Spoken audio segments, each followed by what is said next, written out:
هاي، أنا فيفا. هحكي لكم حاجة حصلت معايا النهاردة وخلتني أفكر أعمل الفيديو ده. أنا ضفري اتكسر. هحكي لكم قصة الضفر المكسور. من زمان وأنا ضوافري ضعيفة، مش قوية مش طويلة. فطبعا اتجهت زي كل الستات، وده مش حاجة غلط، بالعكس أنا بشجع جدا إنه نحافظ على شكلنا ومظهرنا. فكنت بروح لنيل صالون وبيعملوا لي ضوافري ويركبوا لي ضوافر ونحط طبقات علشان تقوي الضافر ويلونوه، الشكل بيبقى طالع تحفة.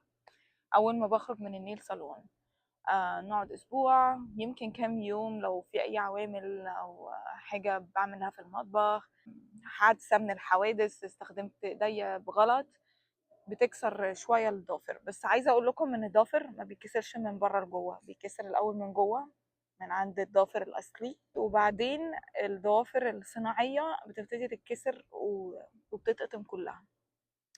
ده فكرني بإنه إحنا دايما بنحط شكل خارجي حلو جدا على ضوافر مكسورة، على كسور داخلية، على حاجات كده بنحاول نداريها وما بنصلحهاش، ما بنصلحش أساس المشكلة.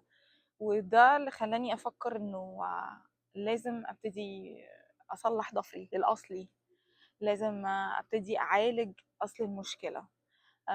لازم أخد فيتاميناتي، أشوف إيه المشكلة، لو عندي نقص في أي حاجة، وأعمل تحاليل، اروح اشوف دكتور واطلب مساعده.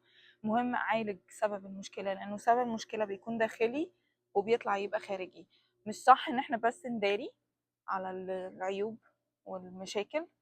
حاولوا تنخروا كده شويه وتدخلوا جوه وتعرفوا اسباب الحاجات اللي بتتكسر، عشان سببها ومصدرها بيكون داخلي.